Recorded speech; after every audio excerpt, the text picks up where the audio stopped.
नमस्कार मित्रों। बीता कुछ वक्त स्वास्थ्यगत परेशानियों और व्यस्तताओं से भरा रहा, जिस वजह से मैं अपनी आवाज़ के माध्यम से आप लोगों के समक्ष उपस्थित नहीं हो सकी। चलिए अब फिर से एक और कहानी के साथ इन कहानियों के सफ़र को आगे बढ़ाते हैं। आइए आज सुनते हैं शिवानी जी की कहानी केया। चलिए शुरू करते हैं। एक पल को डॉक्टर टंडन स्तब्ध रह गईं। इतने वर्षों पश्चात विधाता यह कैसी परीक्षा ले रहा था उसकी। उसने कनखियों से इधर उधर देखा, फिर हाथ में मुड़ी तुड़ी चिट्ठी को यत्न से खोलकर पढ़ने लगी। यह सचमुच ही ईश्वर की असीम अनुकंपा थी कि उसे ऐसा एकांत जुट गया था। नहीं तो इस समय तो उसके कमरे में छात्र छात्राओं की बहुरंगी भीड़ उसे घेर कर मधुमक्खियों की भांति गुनगुनाने लगती थी। ब्लैक बोर्ड पर उसी के हाथ का बना हम दो हमारे दो चित्र अभी भी धुंधला नहीं पड़ा था। यह तो उसके पिछले दिन का पाठ था।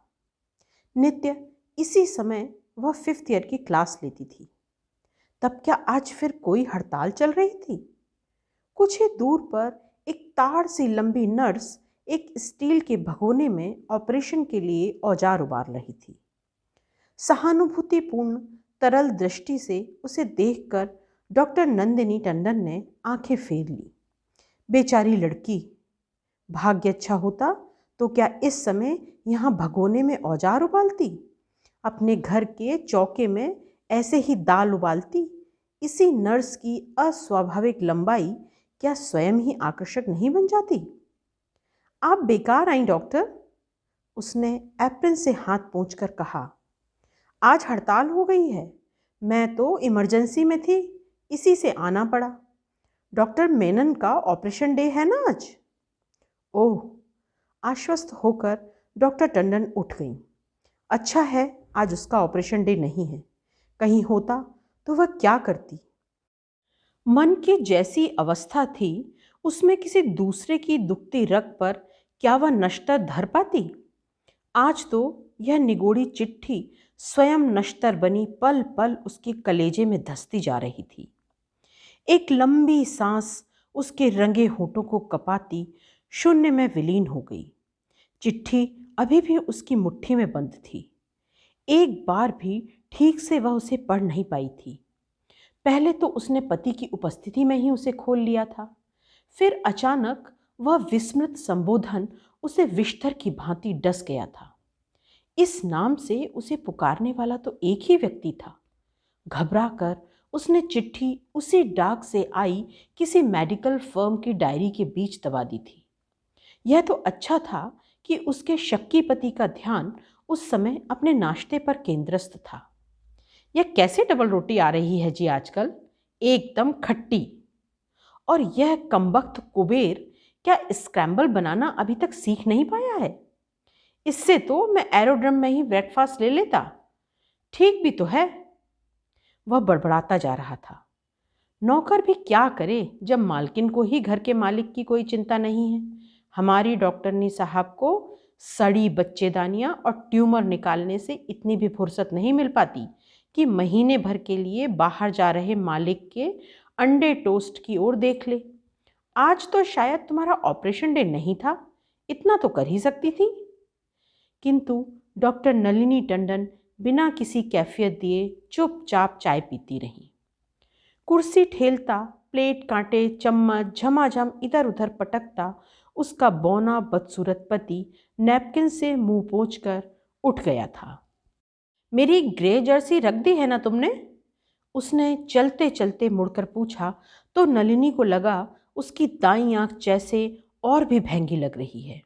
विवाह के दिन पति की इसी बहंगी आंख को देखकर वह कितना रोई थी, पर फिर धीरे धीरे ससुर गह के वैभव के बीच उसी पति का बौना कद, श्याम वर्ण और भैंगी आंख सब कुछ जैसे कहीं विलीन हो गए थे। बीच बीच में वह अपने छात्र छात्राओं की फुसफुसाहट सुनती अवश्य थी। डॉक्टर टंडन के पति को देखा है तुमने? एकदम रावण है, बेचारी डॉक्टर टंडन। नलिनी सब कुछ सुनकर भी अनसुना कर देती थी। कई बार वह अपनी छात्र मंडली को आग्रहपूर्वक अपने दर्शनीय प्रासाद में आमंत्रित कर अपने आतिथ्य के औदार्य से अभिभूत कर देती, जैसे उन्हें दिखा रही हो पति देखने में रावण है तो क्या हुआ, देखती नहीं मेरे लंका पति की सुवर्ण नगरी का वैभव कैसा है। किंतु घूमने निकलते तो ब्यूटी एंड बीस्ट की स्पष्ट फुसफुसाहट नलिनी को सहमा कर रख देती। विवाह के 20 वर्षों में वह अपने पति को संतान नहीं दे पाई थी। इसी से मातृत्व वंचिता उस नारी का सौंदर्य शायद 20 से 19 भर भी नहीं हुआ था। अभी भी उसकी खरी खतरानी के गौर उज्ज्वल वर्ण में कुंठा की एक रेखा तक नहीं उभरी थी। खाने की मेज पर क्रोधी पति की नित्य की चकचक ने उसकी स्वाभाविक क्षुधा का गला कब घोंट कर रख दिया था। एक दिन भी शायद वह ठीक से खाकर नहीं उठ पाई थी और उसी सीमित आहार ने छरहरे शरीर पर अनावश्यक मांस की परत भी नहीं चढ़ने दी थी। वह अब भी वैसी ही इकहरे शरीर की छरहरी बनी रह गई थी जैसी 20 वर्ष पूर्व थी। और आज उसी 20 वर्ष का बीता अतीत फटाफट उल्टी लपेटी जा रही किसी फिल्म की भांति स्वयं फड़फड़ाता उसे पीछे खींच रहा था। नर्स औजार लेकर चली गई तो उसने द्वार बंद कर लिया और चिट्ठी खोलकर पढ़ने लगी। बंगाल की उस जटिल कलात्मक लिपि को पहचानने में उसने भूल नहीं की थी। केया, बड़े कष्ट से तुम्हारा पता जुटा पाया हूँ। सोचा था जानबूझकर कभी तुम्हारे मार्ग का कांटा नहीं बनूंगा, पर आज इस परदेश की मृत्युशैया पर पड़े पड़े जब भी आंखें बंद करता हूँ केवल तुम्हारी ही अश्रुपूर्ण विवर्ण आंखें दिखने लगती हैं। तुमने उस दिन जयपुरी चुनरी पहनी थी, पीली चूनर में बड़ी बड़ी लाल बुंदकियाँ थीं। अपने बंगाल की लड़कियों को नित्य तांत की साड़ियों में देखने की अभ्यस्त मेरी आंखें तुम्हारा वह रूप देखकर चौंधिया गई थीं। केवड़े के उस कुंज की सुगंध जैसे तुम्हारी उस पीली बांधनी में रस बसकर रह गई थी। उसी दिन मैंने तुम्हें यह नया नाम दिया था, केया, याद है ना? केवड़ा को बंगला में केया कहते हैं। कितना सुंदर होता है केवड़े का लंबा पुष्प।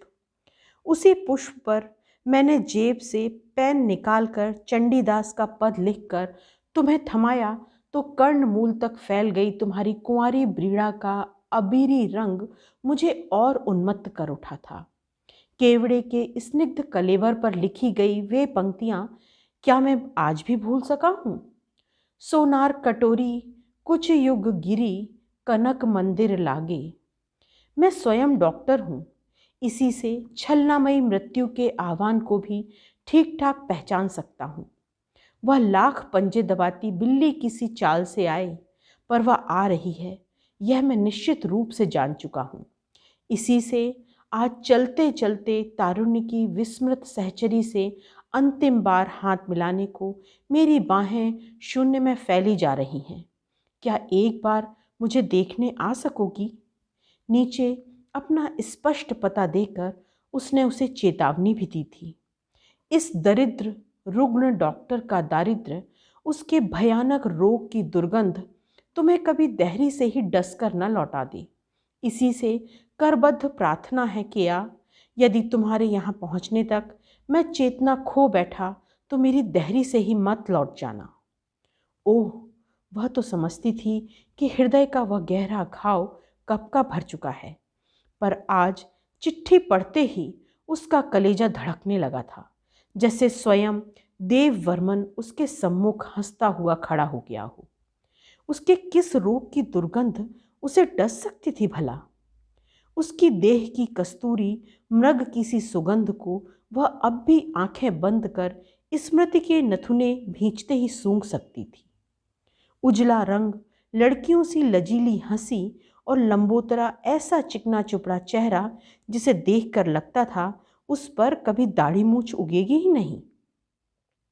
नलिनी के प्रवासी नाना प्रत्येक छुट्टियों में नलिनी को बड़े आग्रह से बुला भेजते और बंगाल की उस ननिहाल का आकर्षण नलिनी के लिए भी कुछ कम नहीं था। तीनों मामियों की वेशभूषा, साज सज्जा और बोलचाल में उत्तर प्रदेश एक बंगाल की संस्कृति का अद्भुत सम्मिश्रण रहता। सफ़ेद सन से बालों के बीच सिंदूर की गाढ़ी रेखा खींचकर नानी झूम झूम पड़ती थी। काशीदासी रामायण, तीनों रामामियों के आंचल में बंधे चाबी के गुच्छे, छटाक छटाक भर सिंदूर की बिंदी और हाथ की लोहे की चूड़ी के बीच खनकता शाखा देखकर वह स्वयं भी प्रवासिनी बन उठती। छुट्टियां खत्म होने को होती तो वह रुआंसी हो उठती। बंगला उपन्यासों में पढ़ी जमींदारों की हवेली की रूपकथा ही जैसे उसके ननिहाल के रूप में साकार हो उठती थी। बड़ी बड़ी हांडियों भरे चमचम, रसगुल्ले, बटी से मशीनी गति से सब्जी काट रही मामियाँ, उधर नानी के चौके से आ रही फ्राई बांगदी चिंगड़ी की सौंधी खुशबू, कांसे की थालियों में परिपाटी से सजे बैंगन भाजा और फूली फूली बंगाल की लूचियों का अपूर्व आमंत्रण पाकर वह बौरा सी उठती। और फिर प्रत्येक ग्रीष्मावकाश में ननिहाल जाने का एक और भी आकर्षण रहता था, और वह आकर्षण था मृगांक देव वर्मन, उसके छोटे मामा का सहपाठी। नलिनी की प्रगतिशील ननिहाल में उसके पितृगृह सी ही बंदिश नहीं थी। वहाँ निरामिष भुजी पिता के चौके में प्याज लहसुन की छौंक भी वर्जित थी, और यहाँ बिना मांस मछली के मामा गस्सा तक नहीं तोड़ते थे। आए दिन मंझले मामा अपनी संगीत रसिक मित्र मंडली को निमंत्रित करते रहते, और वहीं नलिनी का प्रथम परिचय हुआ था मृगांक देव वर्मन से। फिर प्रत्येक छुट्टी में वही परिचय प्रगाढ़ तक होता चला गया।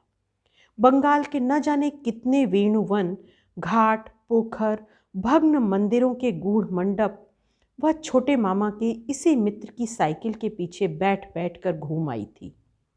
इंटर की परीक्षा देकर वह उस बार कुछ पहले ही ननिहाल आ गई थी। इस बीच दोनों के बीच नियमित व्यवहार भी चल चुका था। इसी से मृगांक को देखते ही नलिनी ने आंखें झुका लीं, और उसी नतमुखी दृष्टि में स्वतः स्फूर्त आत्मसमर्पण की स्पष्ट झलक पढ़ने में मृगांक ने भूल नहीं की। जीवन में पहली बार किसी रमणी की रमणीयता ने उसे मुग्ध किया था, और शायद उसी रमणीक व्यक्तित्व का आह्वान उसे अविवेक उद्धति की जानलेवा गहराई में डुबाकर भी रख देता। पर इसी बीच नियति ने किसी पटुवधिक सी सधी निशानेबाजी से नलिनी को बींध कर दूर पटक दिया। बंग प्रवासी जमींदारों की अय्याशी, समृद्ध ससुर का अनुशासनहीन परिवार, बंगला मिश्रित हिंदी की बोलचाल, यह सब नलिनी के पिता को जरा भी नहीं सुहाता था। किंतु मातृहीन पुत्री को वहां जाने से वह कभी रोक नहीं पाते थे। पर इधर ननिहाल से लौटी पुत्री की गतिविधि में एक नया ही झटका देखकर उन्होंने कान खड़े कर लिए थे। उनसे पूछे बिना ही जब वो हॉस्टल से सीधे ननिहाल चल दी, तब वो बौखला गए। लड़ झगड़ कर उस बार उसे अपने साथ ही नहीं दिवा लाए, भाग्य से मिले समृद्ध कुल के एक मित्र पुत्र के हाथ में अबाध्य सुंदरी पुत्री का हाथ थमाकर उन्होंने गंगा नहा ली। नलिनी ने तो रो धोकर घर सिर पर उठा लिया था। इतनी लगन से उसने बायोलॉजी लेकर इंटर किया था कि डॉक्टरी पढ़ेगी, पर अब क्या खाक डॉक्टरी पढ़ सकती थी वह। उधर अपने कुत्सित बौने पुत्र के पार्श्व में उस लक्ष्मी सी पुत्र वधू को प्रतिष्ठित कर राजकिशोर टंडन की बाँछें खिल गई थीं। रूप रंग में सचमुच ही खतरानी बहू मिली थी उन्हें। चलो, वंश का रूप रंग सुधरेगा। उनके पिता ने तो केवल धन देखकर ही सांवली साधारण नैन नक्श की बहुओं से घर पाट कर रख दिया था। आज उन्होंने पिता की उसी भूल का प्रायश्चित कर लिया था। किंतु इतना रो क्यों रही थी बेचारी? क्या उनके पुत्र की भैंगी आंख उसने देख ली थी, या उसका बौना कद? क्यों रो रही है हमारी बहू समधी जी? उन्होंने बड़े लाड़ से उसकी झुकी सिसकियों से कांपती पीठ थपथपाकर पूछा था। यकीन मानिए, हमारे घर की बहुएं बेटियों की सी ही आज़ादी से सिर उघाड़े फिरती हैं। नहीं नहीं, आप इसके रोने की चिंता ना करें। नलिनी के मध्य वर्गीय पिता समधी का अटूट वैभव देखकर वैसे ही चकरघिन्नियां खा रहे थे। नासमझ पुत्री का रोना देखकर उन्हें बेहद गुस्सा आ रहा था। इसका रोना तो अपनी डॉक्टरी के लिए है। कहती थी मैं डॉक्टरी पढ़ूंगी, मूर्ख कहीं की, रानी बनकर राज करने जा रही है। 20 डॉक्टरनियां तो अब इसके यहाँ पानी भरने आया करेंगी। खोखली सी हंसी हंसकर नलिनी के पिता ने उसकी पीठ सहलाई थी। ओह, तब तुम मत रो बेटी, मैं तुम्हें वचन देता हूँ कि तुम्हें डॉक्टरी पढ़ाऊंगा। उसके ससुर ने उसके कंधे पर हाथ रखकर कहा, और उनका वही हाथ फिर उनकी मृत्यु तक उसके कंधे से नहीं उठा। विधुर ससुर की पितृतुल्य ममता पाकर वह धन्य हो गई थी। जिस वर्ष उसने मेडिकल कॉलेज में प्रवेश किया, उसी वर्ष संभावित मातृत्व की बेड़ियां उसके पैरों में खनकने लगी थीं। किंतु उस मूर्खा ने विधाता का अकृपण हाथ से दिया गया वह अपूर्व दान स्वयं ही लौटा दिया था। पूरे 20 दिन उसे क्लिनिक में रहना पड़ा था, और फिर जब वर्षों पश्चात उसने स्वयं विधाता के सम्मुख आंचल फैलाया, तब उस विलक्षण सन की दानी ने मुंह फेर लिया। फिर भी कभी ससुर ने उसे एक पल को भी यह अनुभव नहीं होने दिया कि उसकी सोनी गोद ने उसका मूल्य घटा दिया है। केवल मृत्यु के 1 घंटे पूर्व वृद्ध ससुर का अब तक यत्न से लगाया गया मुखौटा पल भर को खिसक गया था। बेटी एक ही इच्छा मन में रह गई, और फिर उनका गला भर आया था। ससुर की कौन सी इच्छा उनके संग चली जा रही थी, यह नलिनी खूब समझ गई थी। आज उसने वह मूर्खता न की होती तो वह 4 कंधों पर हुलसते हुए जा सकते थे। ससुर की मृत्यु ने उसे बुरी तरह झटक दिया था। क्रोधी विलासी पति का अस्तित्व उसके जीवन में पहली बार ग्रस्त कर उठा था। उतने बड़े मकान शेर के पिंजरे में अब उस आदमखोर के साथ उसे अकेले ही रहना था। उस सर्कस के अध सीखे क्रोधी सिंह को साधने वाला अनुभवी रिंग मास्टर उसे हाथ का चाबुक थमाकर सदा के लिए अवकाश ग्रहण कर चुका था। इसी से उसने अब अपने को आकंठ अपनी नौकरी में डुबोकर रख दिया था। पति अपनी कंपनी की नाना उदार सुविधाओं के बीच देश विदेश के सौंदर्य तीर्थों में मनचाही गंगा नहा सकता था। यही नहीं, एक से एक सुदर्शन क्षीण कटी की गंगाजली के छलकते गंगाजल से उसका घर आए दिन पवित्र होता रहता। कभी पति की कंपनी की एक रिसेप्शनिस्ट आकर 7-8 दिन बिता जाती, कभी एकाध विदेशी नकली दंपत्ति की मरीचिका के चमकते निर्मल सैकता को वह हाथ पर चल रही जूं जैसा पकड़ लेती, कभी पाकिस्तान की किसी तस्कर सुंदरी का उससे परिचय कराकर वह कहता, हाजी साहब की बेटी है जोहरा हसन, बाबूजी के प्रिय मित्र थे हाजी साहब, बड़ी धार्मिक है, इस छोटी सी उम्र में ही मक्का मदीना जा रही है, 8 दिन हमारे पास ठहरेगी। व्यंग से नलिनी के होंठ टेढ़े टेढ़े पड़ जाते। बॉडी स्टॉकिंग के बंधे मुखर उभार को तीखी एड़ियों पर साधती वह सिंधु रागिनी पूरे 8 दिनों तक उसकी छाती पर मूंग दलती रही। सब कुछ देखकर भी नलिनी ने देखे का अनदेखा कर दिया था। इतना वह जानती थी कि एक न एक दिन एक ऐसी ही विजातीय रहस्यमयी सुंदरी उसके पति को ले डूबेगी। वह स्वयं पति की ओर से उदासीन हो गई थी। इसी से उसे अब निरंतर विदेशी प्रवासी पति के विरह का न भय था, न स्वदेश गमन के पश्चात मिलन का उल्लास। 3 वर्षों से उन दोनों के शयन कक्ष भी एकदम अलग अलग सिरे पर थे। उसे कभी कभी रात को भी मरीज देखने जाना पड़ता था, और उसके जाने या आने की खटर पटर सुनकर उसका पति बुरी तरह झल्लाने लगता। क्या आधी रात को नींद खराब करती रहती हो, कल से अपना कमरा अलग कर लो, समझी? किंतु नलिनी फिर भी नहीं समझी। तभी शायद परिस्थिति ने उसे दृष्टांत सहित सब कुछ समझा दिया था। उस दिन उसका ऑपरेशन डे तो था ही, उस पर इमरजेंसी की बेगार भी पकड़ी गई थी। बड़ी रात को वह एक सिजेरियन, एक बीच और एक ट्यूबल प्रेगनेंसी को निपटा कर घर लौटी तो देखा कि नित्य की प्रतीक्षारता पद्मा कहीं नहीं है। पद्मा मैथ्यूज 4 वर्षों से छाया की भांति दिन रात उसके साथ रहती थी। मूडी मालकिन के जटिल व्यक्तित्व की एक एक भांज को वह खोल खाल कर समझ चुकी थी। कब डॉक्टर टंडन बोलना पसंद करती हैं, कब चुप रहना चाहती हैं, कब चाय लेंगी, कब कॉफ़ी, यहाँ तक कि किस दिन कौन सी साड़ी पहनना चाहेंगी और उसके साथ कौन सा ब्लाउज, कौन सी चप्पल, पर्स, सब छांट छूट कर पलंग पर लगा देती थी। सरकारी वेतन के अतिरिक्त उदार स्वामिनी के औदार्य से उसका बटुआ निरंतर छलकता रहता था। रूप न देकर भी उस केरल कन्या की देह के सौंदर्य को विधाता ने बड़ी लगन से संवारा था। वह केवल अपनी अलस चाल से ही किसी भी मनचुल्ले पुरुष का दिल बांधकर कील से जड़ कर सकती थी। धीरे धीरे वह चतुरा स्वयं दूती जान गई कि उदार गृह स्वामिनी की धन की तिजोरी की ही भांति उसके सौभाग्य की तिजोरी पर भी खुला ताला बड़ी लापरवाही से लटका रहता है। एक की कुंजी का गुच्छा तो गुरु नितंबिनी की कटी में झूलता ही था, अब दूसरी कुंजी की ओर वह स्वयं ही लपक गई। एक दिन आधी रात को नलिनी को मेडिकल कॉलेज जाना पड़ा। वह उस दिन जानबूझकर ही पद्मा को घर छोड़ आई थी। पति की कदर या रुचि का वह उस बार स्पष्ट प्रमाण लेने के साथ उल्टे पैरों लौट आई थी। पद्मा नित्य कमरे में ही सोती थी, किंतु उस दिन पद्मा के पलंग पर एक सिगरेट केस पड़ा था। उसी सिगरेट केस का सूत्र पकड़कर वह क्रोध और अविश्वास से कांपती सीधे पति के कमरे में चली गई थी। यही सिगरेट केस उसकी अपनी पहली तनख्वाह की पति को दी गई पहली प्रेम भेंट थी। सामान्य रूप से भिड़ा द्वार हाथ का स्पर्श पाते ही खुल गया। नलिनी का पति बेखबर सो रहा था।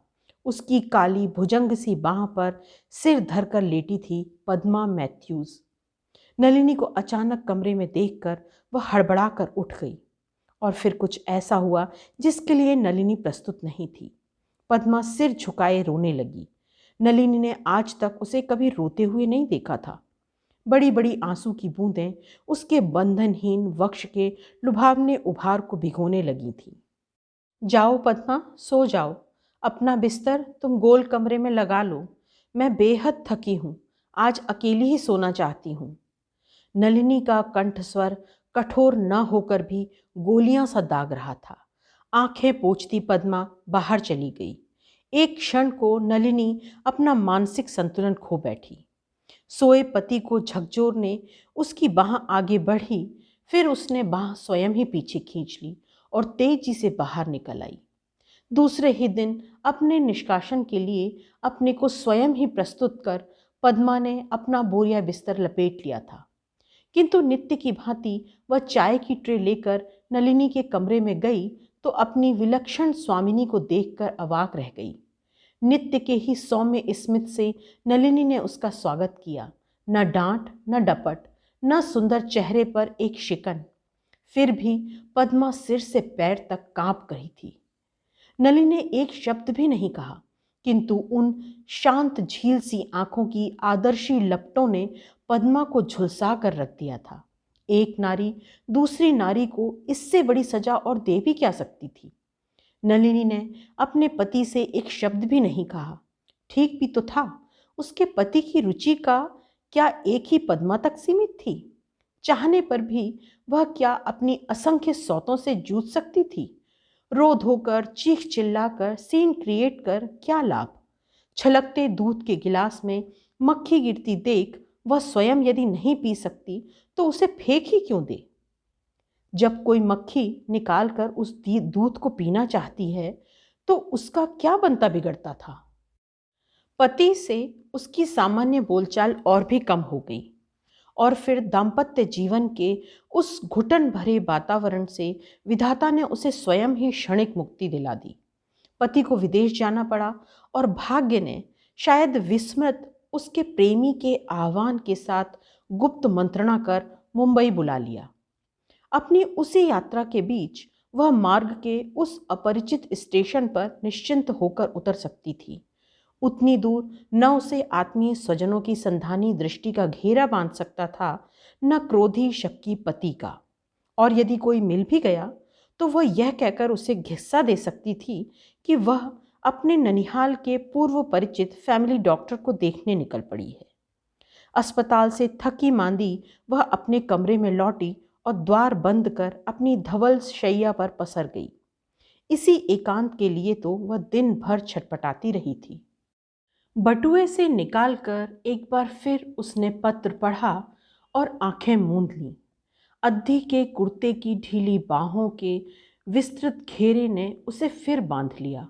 उसके कानों के पास मुंह सटाकर मीठी आवाज में गाने वाला उसका सुदर्शन प्रेमी क्या अब बदल गया होगा? निये किछो हिया कि नामे डाकिया, नयने नयन दिया। उन दिनों सचिन देव वर्मन के तरुण कंठ का यह गीत बंगाल के लक्ष लक्ष तरुण तरुणियों को मत्त कर देता था।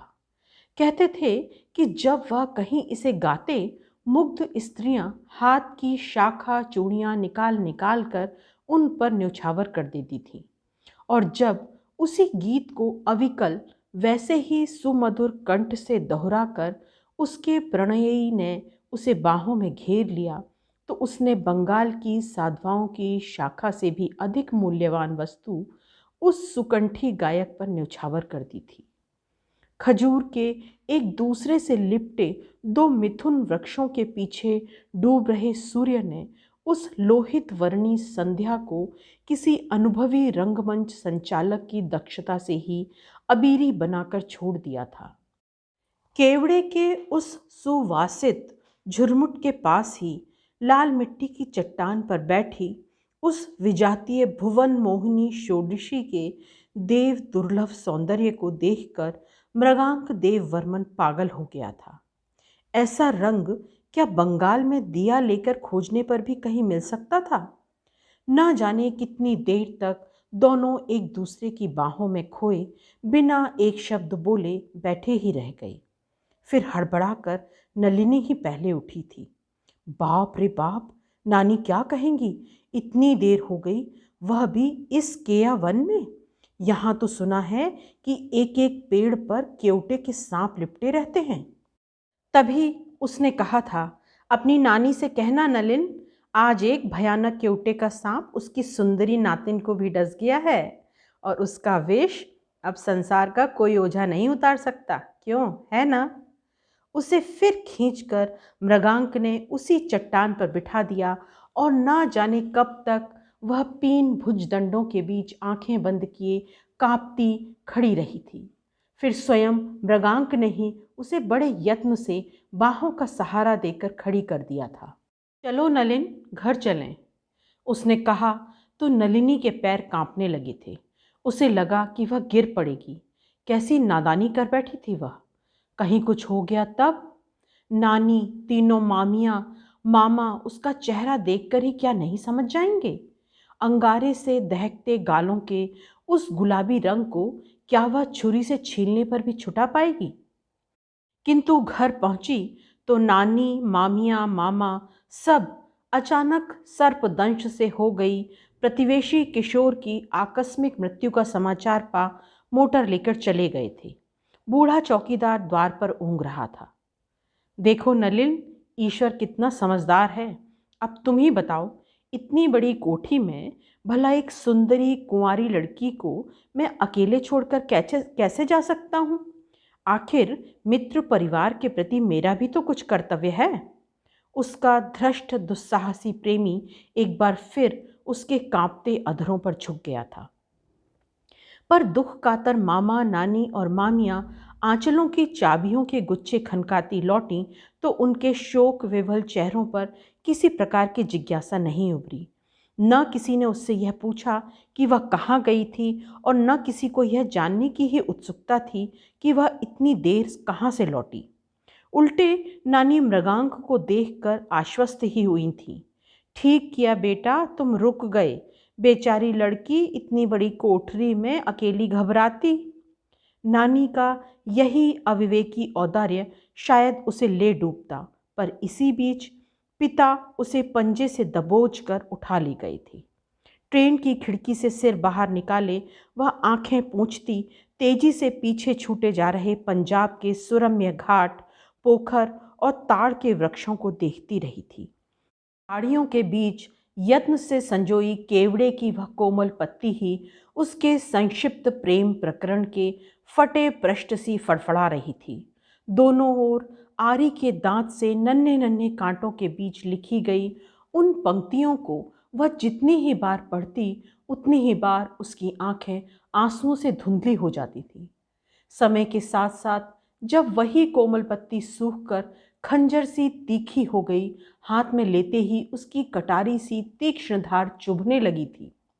नलिनी ने बंबई यात्रा के लिए सूटकेस निकाला तो साड़ियों के बीच उसे भी रख लिया। क्या पता वह सचमुच ही मृत्युशैया पर हो, कम से कम इस सूखे पर्ण का प्रमाण पत्र तो दिखा सकेगी उसे। देखा मृगांक, मैं भी तुम्हें नहीं भूली हूँ।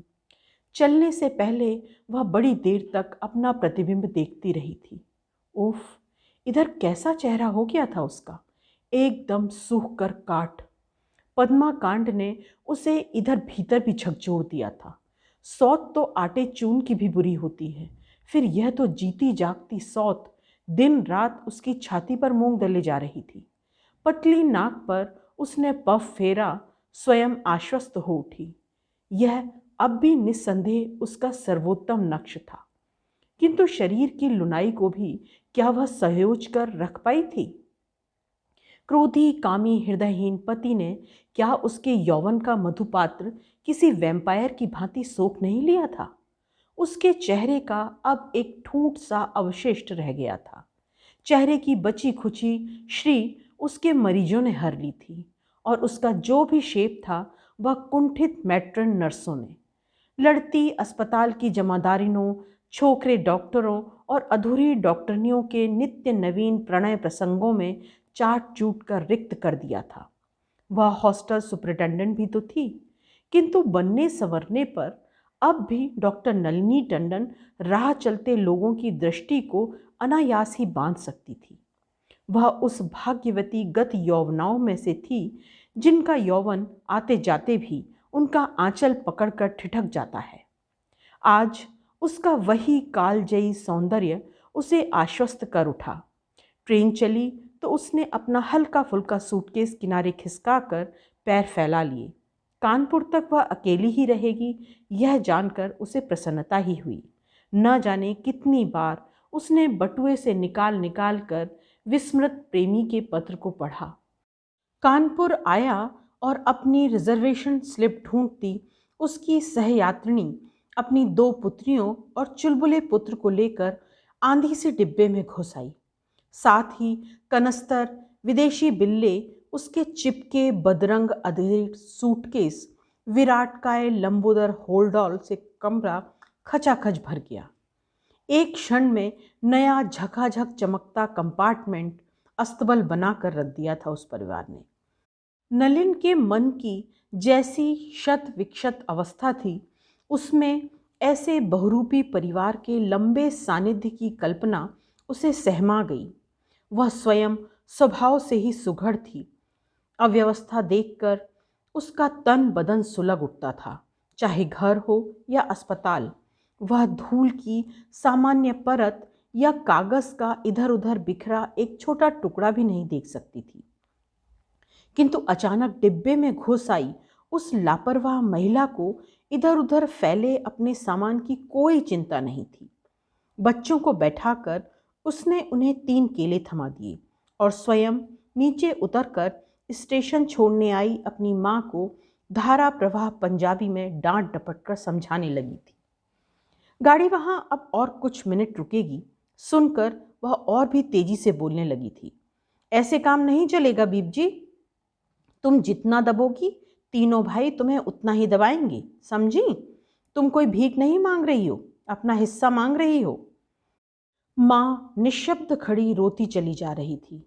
बीच बीच में अपने रेशमी सूट की सलवटें ठीक करती वह जालीदार दुपट्टे को आंखों पर रखकर सुबकने लगती।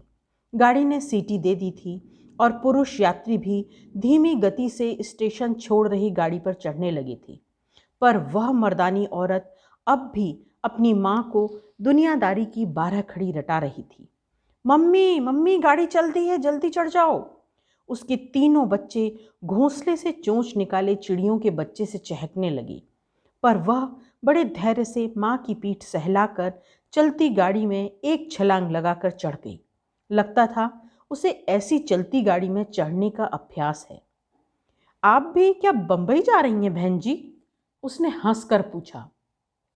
डॉक्टर टंडन ने केवल सिर हिलाकर स्वीकृति दी और चेहरे पर अखबार का तंबू तान लिया, किंतु उस वाचाल महिला को चुप करना हंसी खेल नहीं था। पल भर में ही वह खोद खोद कर डॉक्टर नलिनी टंडन की यात्रा के विषय में सब जान चुकी थी। नलिनी डॉक्टर है, बंबई किसी फैमिली प्लानिंग से सेमिनार में भाग लेने जा रही है। यह जानकर वह बड़ी उत्सुकता से खिसक कर उसी बर्थ पर बैठ गई। वाह, यह तो बड़ा अच्छा हुआ, भाग्य से आपका साथ मिल गया। मैं सोच ही रही थी कि कभी कोई आप जैसी नरम डॉक्टरी मिले तो राय लूं। वैसे आमतौर पर डॉक्टरियां ऐसी रूखी होती हैं कि पूछिए मत। नलिनी सिर झुकाए अखबार पढ़ती रही, किंतु उसकी उदासीनता ने उस महिला को हतोत्साहित नहीं किया। वह फिर धीमे स्वर में फुसफुसाई, क्यों बहन जी, लूप के बारे में आपका क्या ख्याल है? मैंने तो जब से लगाया है बराबर तकलीफ रहती है। माँ को धीमे स्वर की फुसफुसाहट सुनकर उसके चुलबुले पुत्र की अकाल परिपक्व आंखें चमकने लगीं और वह भी अपनी सीट छोड़कर माँ से सट कर बैठ गया। स्वास्थ्य संबंधी प्रश्नोत्तरी अधूरी ही छोड़कर वह महिला अपने पुत्र की फरमाइश पूरी करने को खाने की कनस्तरी खोलने लगी थी। नलिनी का दिल डूब गया। लंबी यात्रा में वर्षों के भूले विसरे रोमांस को आंखों में मूंद कर फिर से एक बार देखने के सारे सपने चूर चूर हो गए। ऐसी सांघातिक क्षुधा से बुभुक्षित ऐसा स्वस्थ परिवार उसने पहले कभी नहीं देखा था। आप भी कुछ लीजिए ना। उसने एक प्लेट में साथ में लाई गई नाश्ते की सामग्री सजाकर नलिनी की ओर बढ़ाई। नहीं जी, धन्यवाद, मुझे ज़रा भी भूख नहीं है। नलिनी का स्वर कुछ रूखा ही था, किंतु उसकी रुखाई इस बार भी उस महिला की तेल लगी और गेंडे की सी खाल पर फिसलती धरा पर छिटक गई। जी, ट्रैवलिंग के दो ही तो मज़े हैं, खाना और सोना। दो दो उबले अंडे, दो पुष्ट पंजाबी पराठों की स्वस्थ तहों में भींच उसने अपने खरगोश जैसे दांत गड़ा लिए और खींच निपोड़ दी। मम्मी, नानी ने बिस्किट भी तो रखे थे और केक भी। पुत्र ने मक्खन की आधी टिकिया मुंह में ऐसे ठूंस ली कि स्वर अवरुद्ध होकर आंखें बाहर निकल आईं। नानी जी ने केक बिस्किट ही नहीं, लगता है कानपुर की कोई छोटी मोटी बेकरी ही आनन फानन में उस कनस्तरी में ठूंस दी थी। अंडे, पराठे, रेवड़ी, गजक, बिस्किट, केक, भकोस के बकरा खाए अजगर से ही बच्चे इधर उधर पसर गए तो वह अपनी चौड़ी हथेली में सौंफ सुपारी का मैत्रीपूर्ण प्रस्ताव लिए फिर नलिनी की ओर बढ़ाई। इस बार नलिनी जैसे हार गई। आप क्या बंबई घूमने जा रही हैं? नलिनी ने पूछा और उसी प्रश्न का प्रश्रय पाकर उसकी सहयात्रिणी ने उसे अपने पूरे क्रेडेंशियल थमा दिए। उनका नाम मिसेस कोचर है। वह स्वयं बंबई के रिजर्व बैंक में काम करती हैं। कानपुर में उनका मायका है। भारत विभाजन के उन्हीं शरणार्थियों में उसके मायके का परिवार भी भारत आया था, जिनका सब कुछ वहीं रह गया था। आंवले की चटनी से रोटियां खा खा कर हमने दिन काटे हैं जी। आज कानपुर में लाखों का बिजनेस है। पापा जी नहीं रहे, इसी से वही बिजनेस अब बीप जी की दुश्मन बन गई है। भाइयों में दिन रात झगड़ा होता है। बीप जी बेहद सीधी हैं और दोनों भाई इन्हीं की सीधाई का फायदा उठाकर पूरी जायदाद हड़पना चाह रहे थे। यही खबर पाकर मैं कानपुर आई थी। मेरे पति तो इन बातों में कोई दिलचस्पी नहीं लेते हैं। और फिर वह एक लंबी सांस लेकर कनखियों से नलिनी की ओर देखने लगी, जैसे उसकी उत्सुकता का सामान्य सा आभास पाते ही वह उसे अपनी संपूर्ण आत्मकथा थमा देगी। किंतु नलिनी ने चश्मा उतारकर आंखें बंद कर ली थीं। उसका अशांत मन स्वयं ही उसे स्मृति की किन अंधी सुरंगों में उंगली पकड़कर घुमाने लगा था। उस कोमल गुदगुदे बर्थ पर लेटी वह जैसे 38 वर्ष की डॉक्टर नलिनी टंडन नहीं, 22 वर्ष पूर्व की षोडशी नलिनी बन गई थी।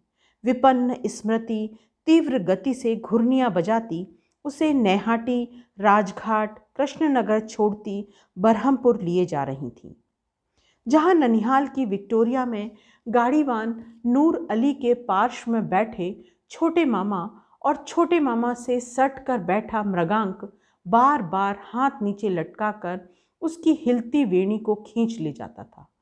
आकंद के झुरमुट वेणुवन की लंबी कतार, जिनको चीरती सुर सुर करती बंगाल की दक्षिणी वाताश वंशी सी बजाती उसकी लटें छू जाती थी। क्यों री भांजी, हमारे लिए लखनऊ की रेवड़ी गजक लाई है ना, और संदीला के लड्डू? कोचवान के पास बैठे मामा वहीं से चीख कर पूछते। हाँ हाँ, सब लाई हूँ मामा, नलिनी हंस कर कहती। लाल कागज में बंधी हड्डियां कम से कम 1 दर्जन लानी पड़ती थी उसे। लाल पथरीली सड़क पर खड़खड़ाती विक्टोरिया तेजी से भागने लगती तो वह खिड़की से हाथ बाहर निकाल किनारे बैठे प्रणयी के अद्धी के कुर्ते का छोर पकड़कर खींच देती। वही सिग्नल पाकर तरुण प्रेमी की लंबी उंगलियां कुर्ते का छोर थामे सुर सुंदरी की नाजुक हथेली को थाम उसे मूक प्रणय पगा आश्वासन दे उठती। 4 मील की उस यात्रा के बीच विभिन्न प्रांतों के वे दोनों हाथ एक दूसरे से गुंथे चले जाते और फिर एक दिन उसी विक्टोरिया में कठोर पिता के पार्श्व में सहमी नलिनी गुमसुम बैठी स्टेशन चली जा रही थी। इस बार कोई भी उसे छोड़ने नहीं आया था। 3 सालों वृद्धा सास और ससुर से लड़ झगड़ कर ही विधुर जामाता पुत्री को अपने साथ खींच ले गए थे। इसके बाद वह कभी ननिहाल नहीं जा पाई। उसे लगता था मंझली मामी ने ही उसके पिता को पत्र लिखकर चुगली खाई थी। बड़ी मामी एकदम निरीह और भोली थी। छोटी मामी उसकी समवयस्नी थी और मामी से अधिक उसकी सहेली थी। मंझली मामी की उसका देव वर्मन के साथ साइकिल पर बैठकर इधर उधर घूमना फूटी आंखों नहीं सुहाता था। पता नहीं बुढ़ापे में माँ भी कैसी सठिया गई है, वह मंझले मामा से एक दिन कह रही थी। दिन डूबे तुम्हारी लाडली भांजी उसी मुए मृगांक की साइकिल पर बैठी इधर उधर घूमती है। सुना हरि बाबू के पोखर में तैरना भी सिखा रहा है राजनंदिनी को। ठीक है भाई, हमारा क्या, पर घर की कुंवारी लड़की तुम लोगों के पास आई है, कल को कुछ हो गया तो तुम्ही लोगों की नाक कटेगी। और शायद उन्हीं की दूरदर्शिता ने मामा की नाक बचा दी थी। वह तो बहुत बाद में कटी, जब फूंक फूंक कर कदम रखने वाली मंझली मामी की पुत्री चौधरी जियाउल हसन के बेटे उस्मान उल हसन के साथ ढाका भाग गई। और फिर देखते ही देखते नलिनी की ननिहाल की सुवर्ण लंका कैसे भस्म हो गई थी, अब तो शायद खाक भी नहीं बची थी। तीनों मामाओं को नेत्रहीना नानी के सामने ही उनकी प्रासादोपम हवेली के खंबे से बांधकर नक्सल पंथियों ने गोलियों से भून दिया था। उनका अपराध था उनकी जोतदारी समृद्धि का अटूट वैभव। यही नहीं, उनकी छाती में लेखनी डुबा उन दीवारों पर उन्हीं के रक्त से वे लिख गए थे, आमरा विप्लव चाई लाल सेलाम। चलते चलते उन्हीं में से एक दयालु हत्यारे ने नानी को भी गोली मारकर ठंडा कर दिया था। तीनों मामियों का आज तक पता नहीं लग पाया था। ये सब समाचार उसे नूर अली कोचवान के बेटे आमिर अली ने ही दिए थे। वह लखनऊ के किसी होटल में काम करता था और बीच बीच में नलिनी से मिलने चला आता था। ननिहाल का वंश तो निर्मूल हो ही चुका था, पर देववर्मन अमीर अली से उसने एक बार पूछा भी था, पर वह भी उसके विषय में कुछ नहीं बता पाया। तब कहाँ चला गया था वह? क्या इतने वर्षों में वह उसे एक पत्र भी नहीं लिख सका? निश्चय ही उसने विवाह कर लिया होगा। ऐसा सुदर्शन पुरुष क्या कभी कुंवारा रह सकता था? व्यंग से नलिनी के होंठ टेढ़े हो गए। गाड़ी किसी बड़े स्टेशन पर रुक गई थी। नासिक रोड। ओह, यही स्टेशन तो था वह। उसने पूरा नक्शा खींचकर ही तो भेजा था। फलां सड़क पर पपीते के पेड़ों से घिरा पीला बंगला, खपरेल की छत और आंगन में खड़े अधजले पीपल के विराट वृक्ष की शाखा प्रशाखाएं दीवार तोड़कर एक ओर लटक आई हैं। बाहर एक बड़े से बोर्ड पर दद्रुगज केसरी का विज्ञापन है। नलिनी हड़बड़ाकर खिड़की से झांकने लगी। क्या पता ऐसे ही स्टेशन टहलने चला आया हो। फिर दूसरे ही क्षण अपनी बचकानी काल्पनिक उड़ान पर उसे स्वयं हंसी आने लगी। कैसी मूर्खा थी वह। उसने लिखा था कि वह मृत्युशैया पर पड़ा है, यहाँ कैसे चला आ सकता था? क्यों बहन जी, चाय शाय वाला दिखा कोई? यहाँ का बटाटा बड़ा बड़ा गरम गरम बहुत अच्छा लगता है, लोगी क्या? बिना उसके उत्तर की प्रतीक्षा किए उसकी सहयात्रिणी देखते ही देखते धम्म से नीचे कूदकर पास ही की दुकान से 2 हाथों में धुआं छोड़ते गर्म बटाटे वड़े के 2 दोने ले आई। अरे, यह भी नहीं लेंगी? चखिए ना। नलिनी ने इस बार भी उसका निमंत्रण स्वीकार नहीं किया, किंतु फिर भी उस आनंदी महिला का चेहरा मलिन नहीं हुआ। जानबूझकर ही नलिनी खिड़की थामे तब तक खड़ी रही जब तक गाड़ी ने क्रमशः गति तीव्र कर स्टेशन बहुत पीछे नहीं छोड़ दिया। भीतर गई तो पत्ते चाट चूट कर कोचर परिवार सुराही रिक्त करने में जुटा हुआ था। लंबी यात्रा की थकान से अब उनके उत्फुल्ल चेहरे कुछ फीके पड़ने लगे थे। नासिक बहुत पीछे छूट गया था, पर नलिनी का कलेजा अब भी धड़क रहा था। मिसेस कोचर एक बार फिर उसका सिर चाटने बैठ गई थी। लंबी यात्रा के बीच सहयात्री एक दूसरे के प्रति कितने उदार हो जाते हैं, इसका अनुभव पहली बार नलिनी को हुआ। और कहीं ऐसी बकर बकर करने वाली महिला उसे मिलती तो वह उसे स्नप कर देती, किंतु आज उसकी बकर बकर भी उसे बुरी नहीं लग रही थी। चटपटे बड़े की मिर्च मसाले की चुटकियों ने मिसेस कोचर की तीखी जिह्वा को और भी प्रगल्भा बना दिया था। कुछ ही देर में वह नलिनी को बता चुकी थी कि वह अपने वैवाहिक जीवन से असंतुष्ट हैं। दिल्ली में बहन जी मैंने इतनी बड़ी कोठी LIC से लोन लेकर अपनी हिम्मत से खड़ी कर दी। ऐसे ही मैंने नौकरी के लिए भी ससुराल वालों से झगड़ा मोल लेकर कमर कसी थी। न कसती तो आज मेरे ये बच्चे ऐसी फर्राटे की अंग्रेजी बोल सकते। गर्व से उसने अपने तीनों बच्चों को एक बार देखकर चट दृष्टि फिरा नलिनी के सुंदर गंभीर चेहरे पर निबद्ध कर दी।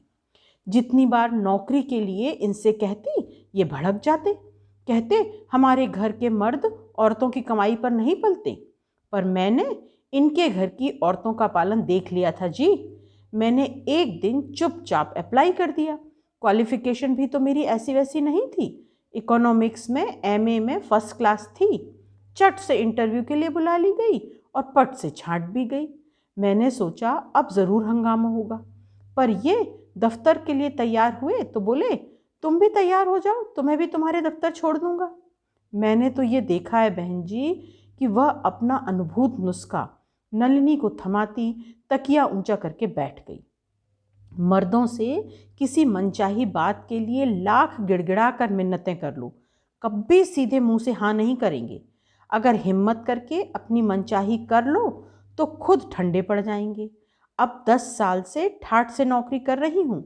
एक मकान बनवाकर 2000 रुपये महीने पर किराए पर भी उठा दिया है।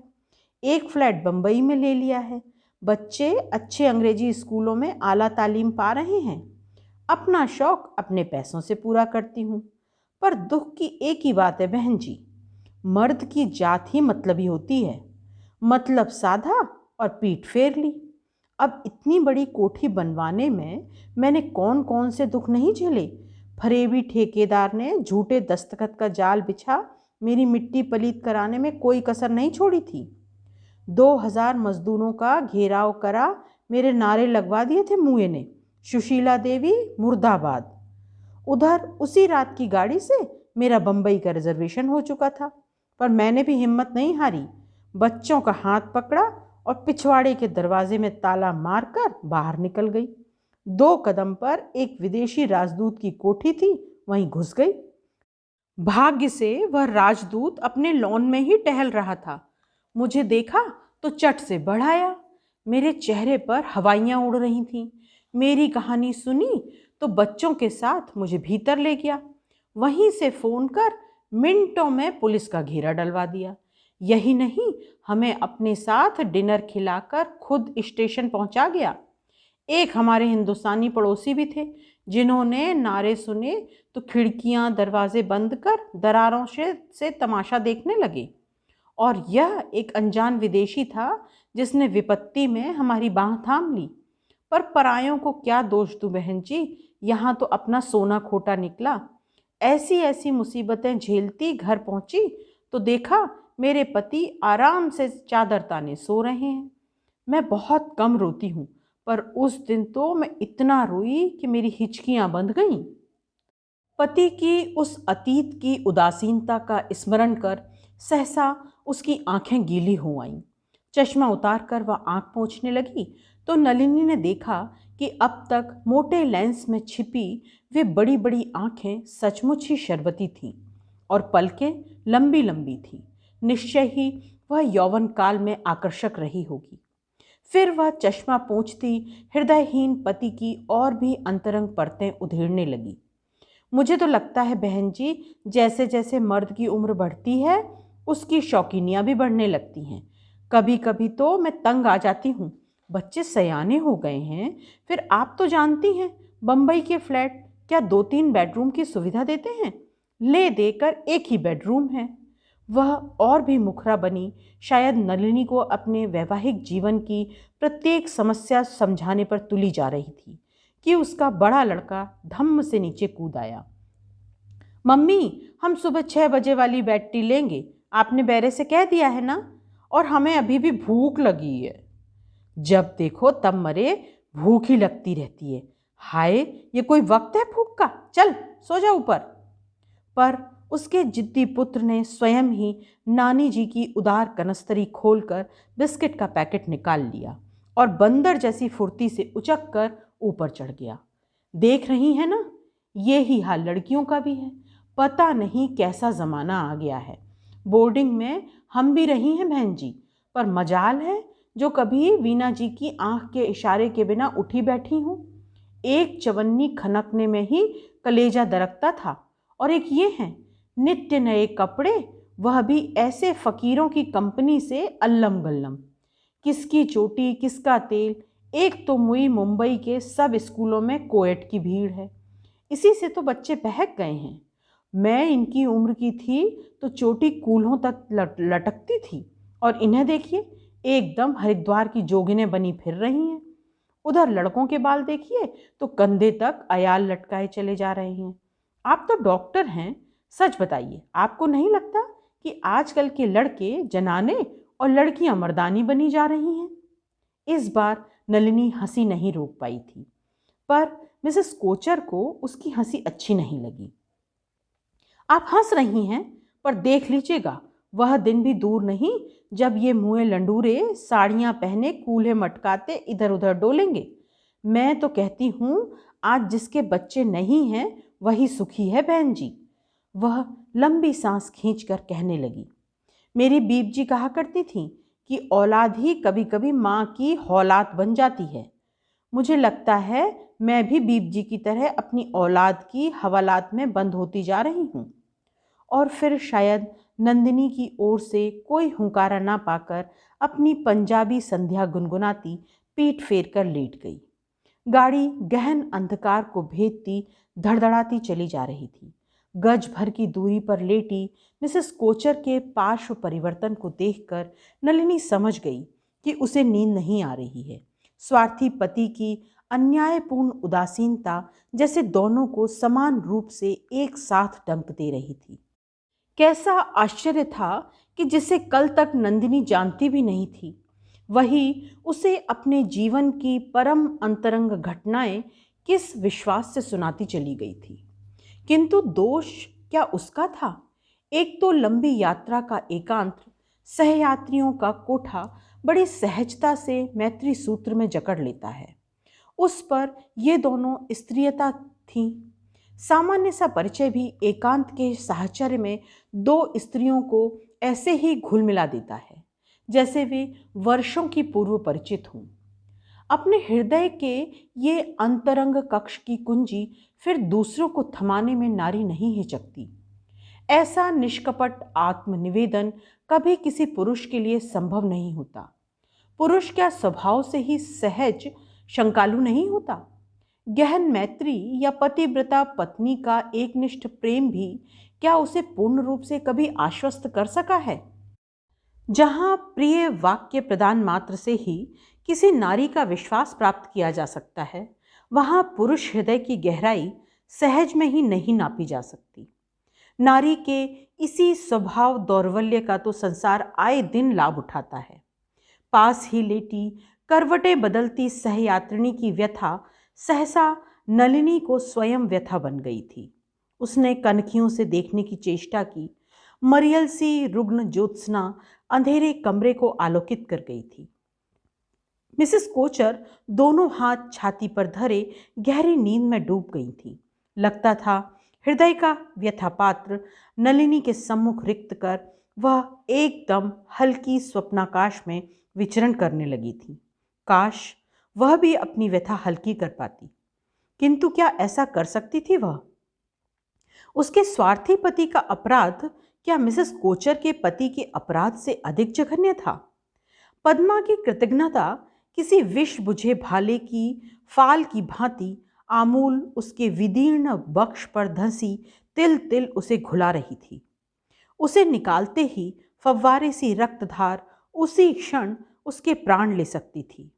इधर निरंतर बढ़ा जा रहा उसका रक्तचाप कभी भी अपने संभावित प्रहार से उसे धराशायी कर सकता था।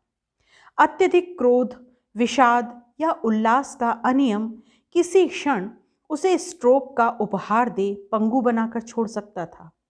इसी से जिह्वा और विवेक दोनों को वह संयम के चाबुक से साधती रहती थी। किंतु धीरे धीरे उसके हाथ का चाबुक जैसे नियति खिसकाती जा रही थी। क्या अंत में वह उस अनजान स्टेशन पर उतर पाएगी? सारी रात उसने करवटें बदलकर काट दी थी। सुबह के धुंधलके में पल भर को झपकी पलकें फिर स्वयं ही खुल गईं। Good morning doctor. उस संबोधन से नलिनी चौंक कर उठ बैठी। मिसेस कोचर जगकर अपने बर्थ पर बैठी हंस रही थी। रात के उदास चेहरे का मालिन्य उसकी स्वच्छ उजली हंसी से धुल पुछ गया था।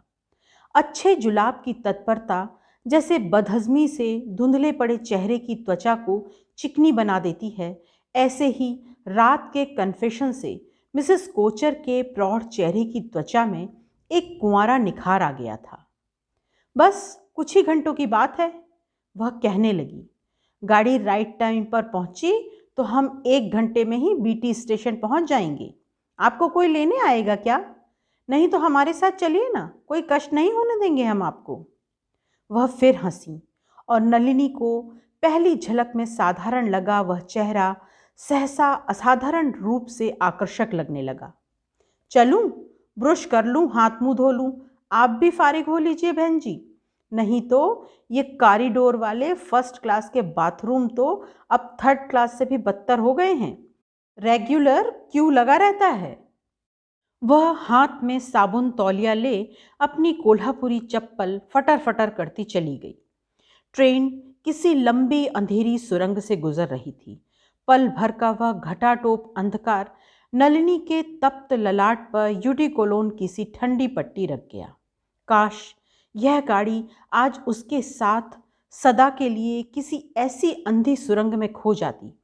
किंतु सुरंग का क्षण स्थायी अंधकार विलीन होते ही मिसेस कोचर की दोनों पुत्रियां नीचे उतरकर मां की बर्थ पर बैठ गईं। नलिनी ने प्रकाश में पहली बार उन्हें ठीक से देखा। दोनों ही अपनी मां से कहीं भी नहीं मिलती थी। न उन्हें मिसेस कोचर की तीखी नाक और बड़ी बड़ी आंखें मिली थीं, न उज्ज्वल परिच्छिन्न रंग। एक तो उनकी अटपटी वेशभूषा ने उन्हें और भी अनाकर्षक बना दिया था। सड़क पर फिरने वाले आवारा छोकरों से कर्तित केश, जिन्हें वे छोकरों की भांति बार बार गर्दन झटककर पीछे फेंक रही थीं, मुहासों से असमय ही खुरदरे पड़ गए कपोल, जिसे पैर रगड़ने वाला पथरीला झामा हो, श्यामल देह कांति को और भी श्यामल बना रही गहरे नीले रंग की 1.5 गज पायचों वाला हाथी पगा पजामा और चटक पटियाला पिंक खरदर का गुरु कुर्ता, गाय भैंसों के कंठ में झूलने वाली मनकों जैसी मालाएं गले में हिलाती, वे जगते ही स्कॉच एंड सोडा की धुन को ले लेकर बहस में भिड़ गई थीं। चल हट, यह लाइन ऐसे गाई जाती है? हट, ऐसे है, आने दे मम्मी को, अभी पूछती हूँ। रिकॉर्ड प्लेयर किस सूटकेस में है? बोल, कितने की शर्त है? गुड मॉर्निंग चिल्ड्रन, हंसती हुई मिसेस कोचर पेटीकोट पर ही साड़ी लपेट कर आ गईं और रोबीली माँ के अप्रत्याशित आगमन से तीनों अपनी शर्त भूल गए। Good morning mummy. बच्चों की संवेद अभ्यर्थना से मिसेस कोचर का ताजा धुला चेहरा और भी निखर आया। थैंक्स गॉड, और कोई नहीं जगा। Had a nice bath. Blouse के भीतर से छोटा बटुआ निकाल उसने चाबी निकाली और अपना जीर्ण फाइबर का सूटकेस बाहर खींच लिया। सूटकेस का जीर्ण कलेवर ही बता रहा था कि स्वामिनी की भांति वह भी अपनी जीवन यात्रा के दौरान अनेक टक्करें खा चुका है, किंतु स्वामिनी की ही भांति वह भी किसी समय सुंदर रहा होगा। शायद नलिनी की कौतूहल दीप्त दृष्टि को मिसेस कोचर ने भांप लिया था। सूटकेस में लटके देश विदेश के बिल्ले देखकर नलिनी शायद सोचने लगी थी वह भी इन्हीं नामी होटलों में रह चुकी है। इसी से स्वयं ही हंस हंस कर मिसेस कोचर अपनी पोल खोलने लगी। बंबई में ही आज से 60 साल पहले कुल 40 रुपए में खरीदा था बहन जी, और बराबर सर्विस दे रहा है। चाहे कितने ही कपड़े ठूंस लें, वहाँ सिंधी गुजराती व्यापारी आए दिन विदेश यात्रा पर जाते रहते हैं। लौटे और नए के नए सूटकेस बेच फिर दूसरे ले गए। कभी कभी बड़ी अच्छी चीज़ें हाथ लग जाती हैं। अब देखिए ना, यह फ्रेंच शिफॉन 80 में मिल गई है। एक साथ ही किसी कुशल जादूगर की फुर्ती से मिसेस कोचर ने किसी शून्य से निकल रहे रेशमी रंगीन रुमालों की भांति 5-7 शिफॉन की साड़ियाँ निकालकर नलिनी को चमत्कृत कर दिया। गाड़ी बंबई पहुंचने ही वाली थी। फुर्ती से स्वयं तैयार हो मिसेस कोचर ने देखते ही देखते अपने बच्चों को भी डांट टपट कर तैयार कर दिया। याद रखना लड़कियों, तुम्हें लेने तुम्हारे चाचा आएंगे। हमारे चाचा अगले महीने हमारे लिए बहुत स्मार्ट चाची ला रहे हैं। मिसेस कोचर का पुत्र नलिनी के पास फुसफुसाया। बहुत स्मार्ट है हमारी होने वाली चाची, विग लगाती है और मिनी स्कर्ट पहनती है, एयर इंडिया में काम करती है। ठीक ही कह रहा है यह। एक लंबी सांस खींचकर मिसेस कोचर नलिनी की बर्थ पर बैठ गई। बहुत समझाया मैंने, ऐसा सुंदर है राजेंद्र कि देखकर भूख भागती है। मैंने ही एक तरह से पाला है उसे।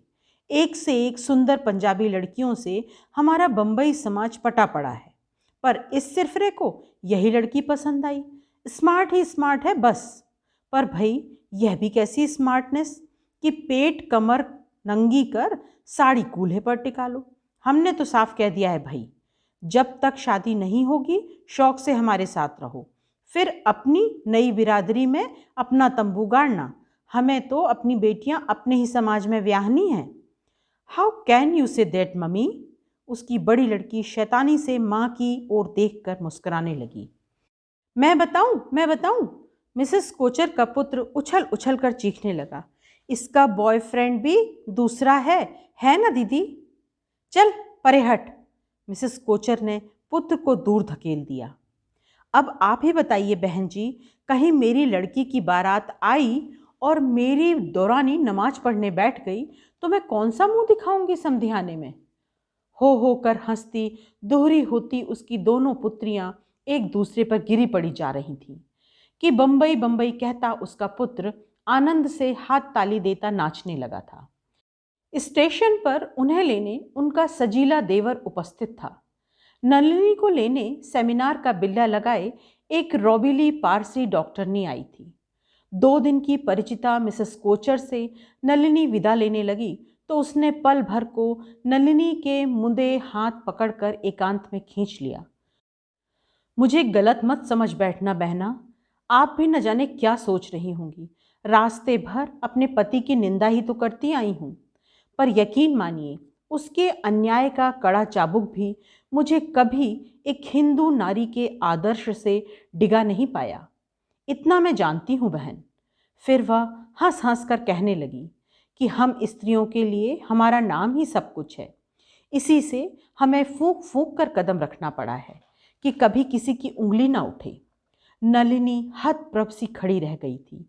क्या यह 2 दिन की परिचिता उसे अनजाने ही अपनी सीख दे रही थी? मिसेस कोचर का परिवार विदा लेकर टैक्सी पर सामान लदवाने लगा तो उसे लेने आई पारसी डॉक्टरनी ने कार का द्वार खोल दिया। किसी विदेशी सेंट की मदिर सुगंध ने नलिनी की चेतना को झकझोर दिया था।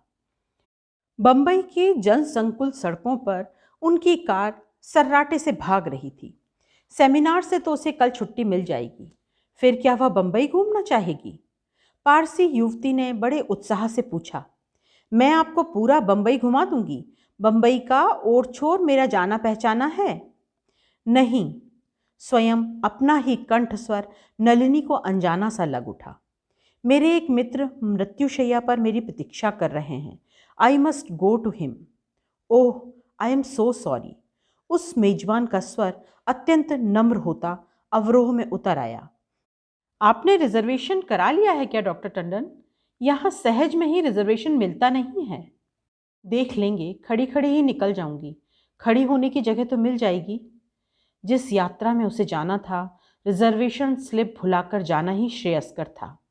अंततः यही हुआ भी।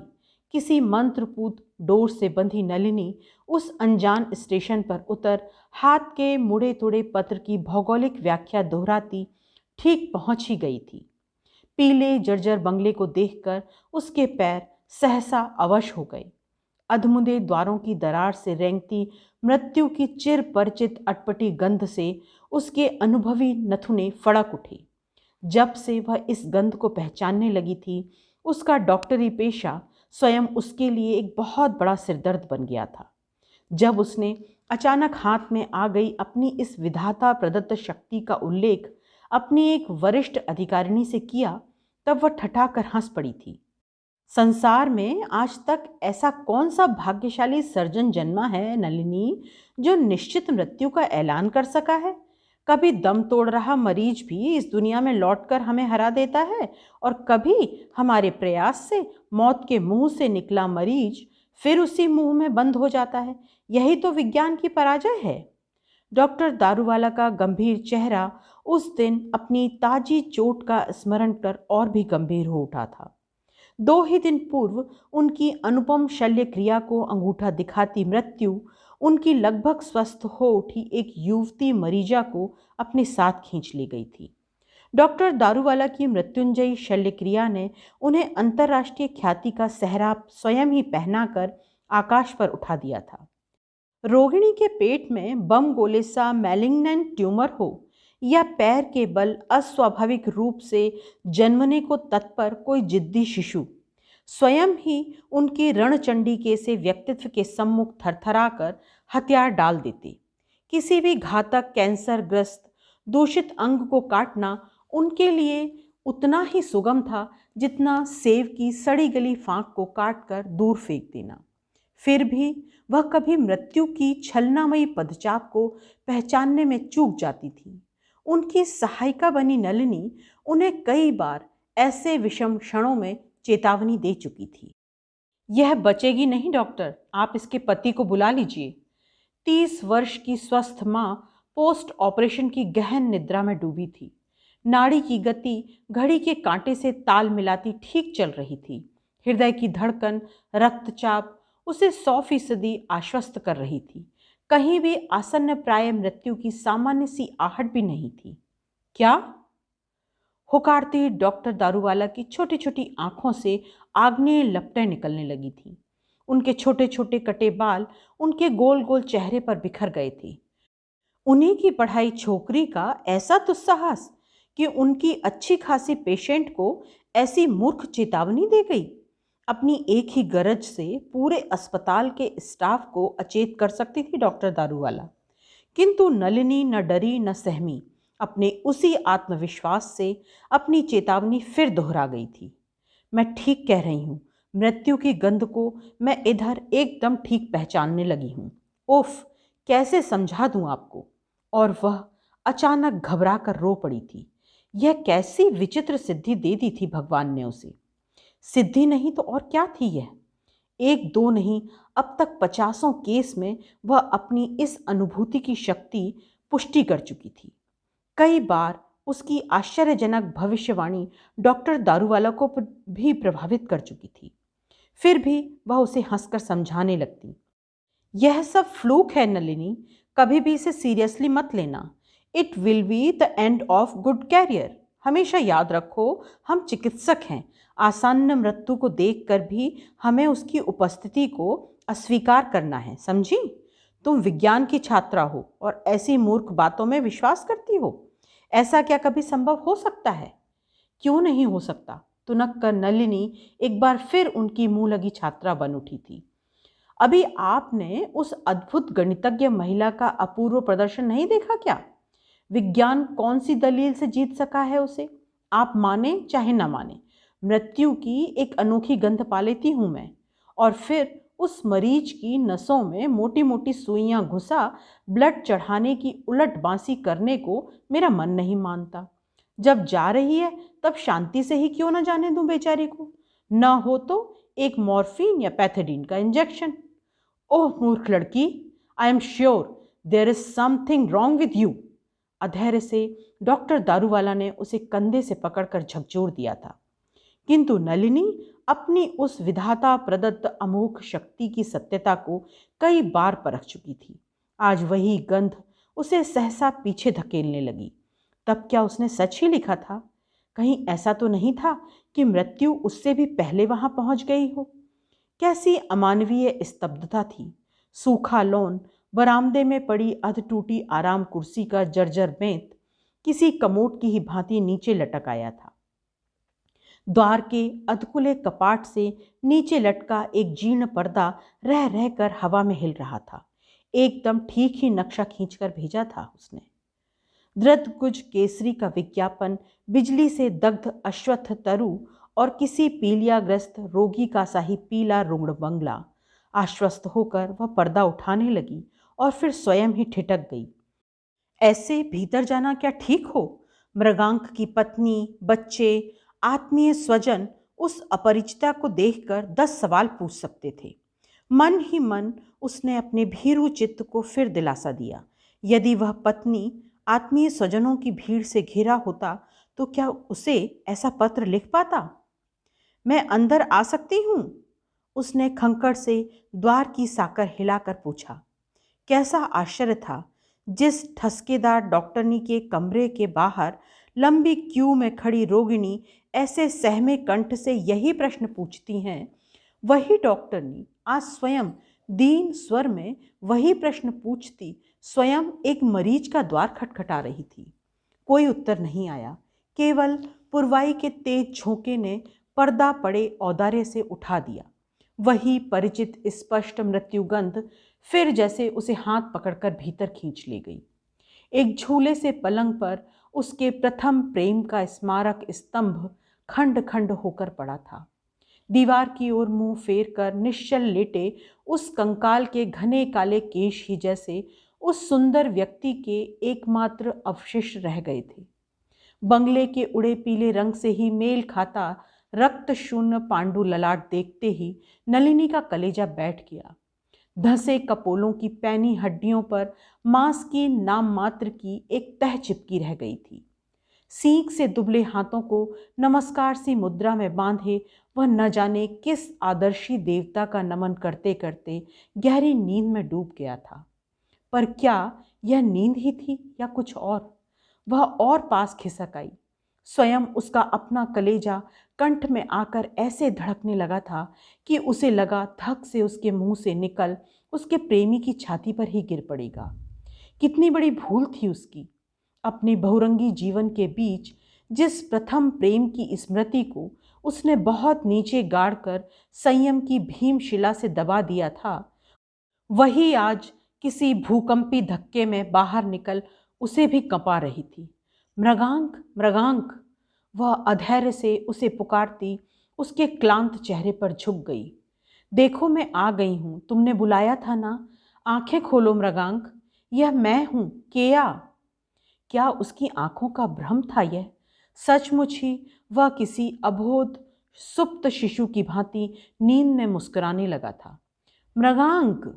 अब उसका कांपता हाथ प्रेमी के ठंडे ललाट पर छूट गया। व्यर्थ ही में परेशान हो रही हैं आप, यह ऐसे टूटने वाली नींद नहीं है। नलिनी चौंक कर मुड़ी। सुनहले फ्रेम का रिमलेस चश्मा पहने एक अधेड़ व्यक्ति द्वार पर खड़ा था। नमस्कार, मैं पटवर्धन हूँ, भालचंद्र पटवर्धन, डॉक्टर वर्मन का मित्र हूँ मैं। बड़ा अच्छा किया आपने जो आ गई। कल ही शाम तो बेचारा कह रहा था कि आपको यदि उसका पत्र समय पर मिल गया तो आप अवश्य आएंगी। अरे बैठिए ना, खड़ी क्यों हैं? नलिनी खड़ी ही रही, वह बैठती भी कहाँ। कमरे में उस झूले से पलंग के अलावा बैठने को कुछ और था ही क्या? ओह, वह अजनबी फिर अपने प्रस्ताव पर स्वयं ही खिसियानी हंसी हंसता दूसरे कमरे से एक खंजर सी फोल्डिंग कुर्सी ले आया। कब से ऐसी हालत है? नलिनी ने यत्न से स्वर साफ कर पूछा। यह पूछिए कि कब से नहीं है। खोखली सी हंसी हंस वह सहसा बिस्तर पर असहाय पड़े मित्र को टकटकी बांधकर देखता रहा। फिर एकदम ही उसके कंठ स्वर ने पैंतरा बदल दिया। गंभीर स्वर में वह अनर्गल बोलता ही चला गया। ऐसे भव्य व्यक्ति का ऐसा अंत! राम राम, हरि हरि। मित्र की निश्चल देह को बड़ी बेरहमी से एक ओर खिसकाकर उसने अपने बैठने की जगह बना ली और अपना चेहरा नलिनी के इतने पास ले आया कि वह सहम गई। क्रमशः घनीभूत हो रहा अंधकार मृत्यु शैया पर एकदम ही अजनबी सा लग रहा मृगांक और उसका वह विचित्र मित्र। कैसा अस्वाभाविक परिवेश बन गया था वह यह। बिस्तर पर पड़े हड्डियों के ढांचे से जैसे कोई विशेष अंतर नहीं था उसमें। था तो केवल इतना ही कि एक कंकाल बिस्तर पर निश्चेष्ट पड़ा था और दूसरा निरंतर बोले जा रहा था। न आसपास कहीं औषधियों की शीशियां थीं, न कोई परिचारिका। लगता था सेवा, शुश्रूषा, देखभाल और औषधि के अभाव में बिस्तर पर पड़ा मृत्यु पथ का वह यात्री बड़े तेज कदमों से अपने पथ पर बढ़ा चला जा रहा है। मैं इसे पिछले 10 वर्षों से जानता हूँ। इस अनजान शहर में अचानक आ गए इस डॉक्टर का मैं ही पहला मित्र था। मैंने ही इसे अपने यहाँ आश्रय दिया था। मेरी माँ असाध्य रोग से 4 वर्ष से बिस्तर पर पड़ी थी। इसी ने उसे जीवन दान दिया था। पर भाग्य की विडंबना देखिए, इसे जीवन दान देने वाला आज कोई नहीं है। इसकी देखभाल करने वाला क्या कोई नहीं है? नलिनी को अपना ही स्वर अस्वाभाविक रूप से तीखा लगा। उसके बारे में यह मुझे सब कुछ बता चुका है। सम्मुख बैठे उस व्यक्ति ने जैसे नलिनी का प्रश्न सुना ही नहीं था। कुछ विचारहीन व्यक्तियों के कारण संसार में कभी कभी ऐसी दुर्घटनाएं घट जाती हैं। वर्मन ने फिर विवाह नहीं किया। इस अनजान शहर में ही उसने अपना क्लिनिक खोला और साल बीतते न बीतते यह ऐसा प्रसिद्ध हो गया कि दूर दूर से लोग इसे बुलाने लगे। इसके मरीज अधिकतर ग्रामीण ही थे। शहर के मरीज भी कुछ कम नहीं थे, किंतु उन मरीजों ने आज इसे भुला दिया है। ग्रामीण कृतज्ञता ने ही इसे आज तक जीवित रखा है। कोई दूध दे जाता है, कोई फल। नलिनी को उसका लंबा निरर्थक प्रलाप किसी सन्निपात के बाय में बहके रोगी की सी बहकी आएं बाएं सा लग रहा था। निश्चेष्ट नाड़ी हाथ में लिए वह चुपचाप हाथ की घड़ी देख रही थी। सुनिए जी, आप लाख नाड़ी पकड़ें, इस रोग का निदान नहीं कर सकती। संक्षेप में आपको मैं ही बतला दूं। पहली बार नलिनी ने रोषपूर्ण दृष्टि से कटमटाकर उसकी ओर देखा। किसी पीनक में झूम रहे अफीमची की भांति वह आंखें बंद किए बोले चला जा रहा था। पूरे चेहरे पर सफ़ेद बालों की छोटी छोटी फुनगियां उभरी थीं। लगता था 2-3 दिन से उसने दाढ़ी भी नहीं बनाई है। तेजी से बोलने में बार बार उसका ढीला डेंचर मशीन के ढीले पड़ गए शटल सा नीचे लटक आता और वह बिना किसी संकोच के दोनों हाथों से उसे जबड़ों में जमाकर फिर उसी रफ्तार से बोलने लगता। अभागे ने पैथेडीन ले लेकर ही अपनी यह दुर्दशा कर ली है। यह बेहोशी इसकी स्वयं अपनी बनाई बेहोशी है। इस स्वयं सिद्ध यमराज से भला कोई इलाज करा सकता है? इसी से धीरे धीरे मरीजों ने भी आना छोड़ दिया है। जब डॉक्टर को ही ऐसा असाध्य रोग लग गया तब वह दूसरों का क्या खाक इलाज करेगा? अब तो बेहया मरीजों से भी फीस के बदले पैथेडीन मंगवाने लगा था। डायबिटिक तो था ही, इधर किडनी भी एकदम घुल गई है। अच्छा हुआ आप आ गईं, अब इसे आप ही ले चलिए। मैं? आश्चर्य से अधिक क्रोध हुआ था नलिनी को। ऐसा विवेकहीन प्रस्ताव उसके सम्मुख रखने की धृष्टता ही कैसे कर सकता था यह अजनबी? हाँ जी आप, और क्या मैं? उसके ठिठोली भरे स्वर में सगे देवर का सा लाड़ झड़काया। केया कर क्या मेरे लिए बेचैन करवटें बदल रहा था यह? ऐसा सिंसियर प्रेमी इस युग में दुर्लभ है, समझी? और वह जोर से हंसा। कमरा अब अंधेरे में गले तक डूब चुका था। पलंग पर अचेत पड़े मरीज का क्षीण श्वास प्रश्वास और उसके सिरहाने बैठे उस प्रेत से कंकाल का अस्वाभाविक अट्टहास नलिनी को सिर से पैर तक कंपा गया। कैसी मूर्खता कर बैठी थी वह। भालेया भालेया, तुम फिर यहाँ भाग आए हो? चलो घर। हाय राम, अजीब आफत है, बुढ़े को मौत भी नहीं आती।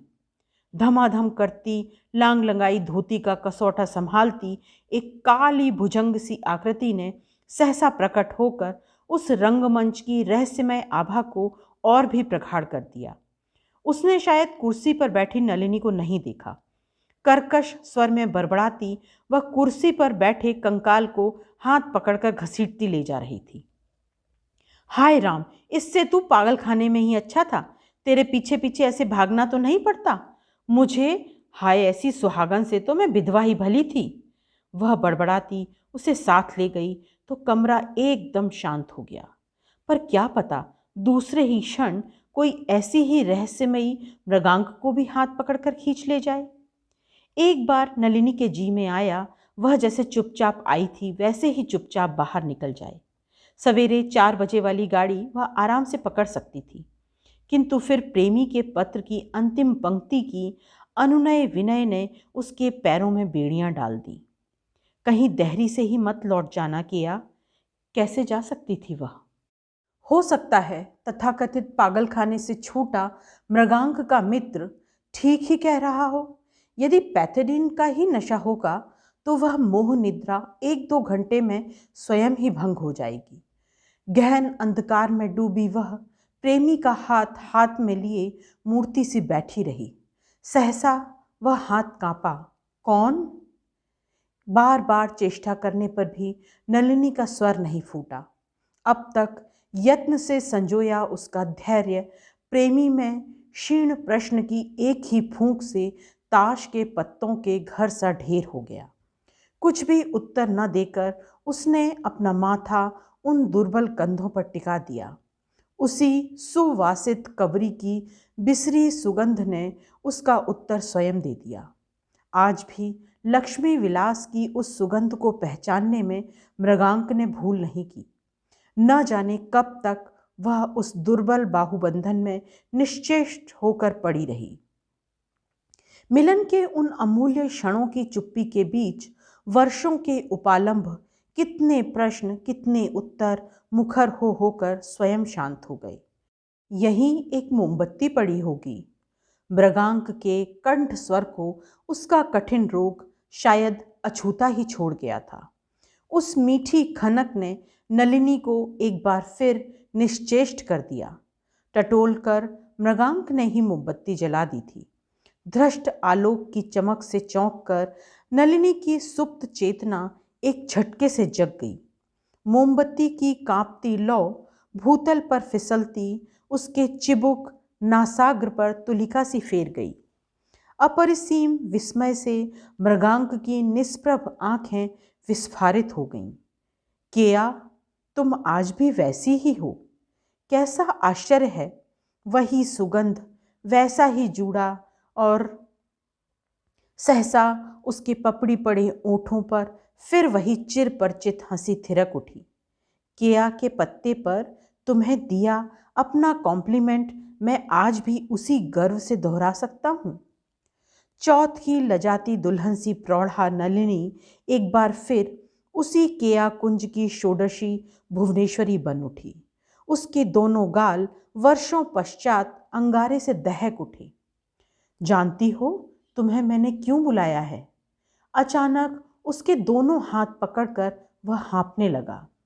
मेरी एकमात्र आत्मिया मेरी माँ काशी वास कर रही हैं। जीवन में मैंने उन्हें कभी सुख नहीं दिया। देख तो रही हो मेरी क्या हालत है। इसी से चाहता हूँ जाने से पहले उसी दुखियारी के पैरों में माथा रख कर एक बार माफ़ी मांग लूँ। उसके क्षमादान के बिना मेरी आत्मा अशांत रहेगी। तुम मुझे वहाँ पहुँचा दो। केया, ले चलोगी ना? वह बार बार अधैर्य से पूछता उसका हाथ खींचने लगा था। बहुत देर बाद फिर वह एकदम ही शिथिल पड़ गया। झुककर नलिनी ने नाड़ी थाम ली। उसी स्पर्श ने उसे एकाएक फिर मुखर बना दिया। मेरा कोई नहीं है केया। उसका स्वर एक पल को टूटकर सूखी सिसकी में बिखर गया। एकमात्र मित्र साल भर से पागल है। उसी की दया से आज सिर के ऊपर छत है, नहीं तो शायद लावारिस की तरह सड़क पर पड़ा दम तोड़ता। ले चलोगी ना मुझे? और रात भर कभी बेहोशी, कभी प्रलाप, कभी अचानक ही पथरा कर पत्थर बनी जा रही उन आंखों की वेदना ने नलिनी को व्याकुल कर दिया। रात भर की उसी उधेड़बुन के बीच वह सहसा अपना अविवेकी निश्चय ले चुकी। जैसे भी हो उसकी अंतिम इच्छा उसे पूर्ण करनी ही होगी। और फिर नियति उसकी अंगुली पकड़ ही उसे शायद सब कुछ कराती चली गई थी। एक रंग उड़े सूटकेस में ही उसके कपड़े ठूंसने में उसे समय नहीं लगा। कपड़े थे ही क्या, 3-4 फटी कमीजें, 2-3 सूट और एक रिक्त बटुआ। किसी को बुलाकर घर की चाबी सौंपने का प्रश्न भी नहीं उठता था, क्योंकि पूरे घर की परिक्रमा कर भी वह किसी को नहीं ढूंढ पाई थी। अचेत प्रेमी को वहीं छोड़ वह बड़ी दूर जाकर एक होटल के छोकरे की सहायता से सवारी जुटा पाई और उसे ही 5 का एक नोट थमाकर उसने मृगांक को गाड़ी में रखा। स्टेशन पहुंची तो सब उसे घूर घूर कर देखने लगे। ठीक भी तो था, एक प्रकार से मुर्दे को ही तो साथ ले जा रही थी वह। यह भी नलिनी का सौभाग्य था कि उस डिब्बे का एकमात्र सहयात्री तीसरे ही स्टेशन पर उतर गया। जाने से पहले उसने बड़ी करुणापूर्ण दृष्टि से नलिनी को देखा था।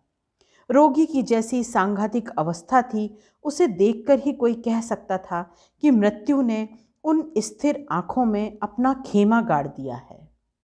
उसके जाते ही नलिनी ने चिटकनी चढ़ा दी और मृगांक का शिथिल हाथ अपने हाथों में ले लिया।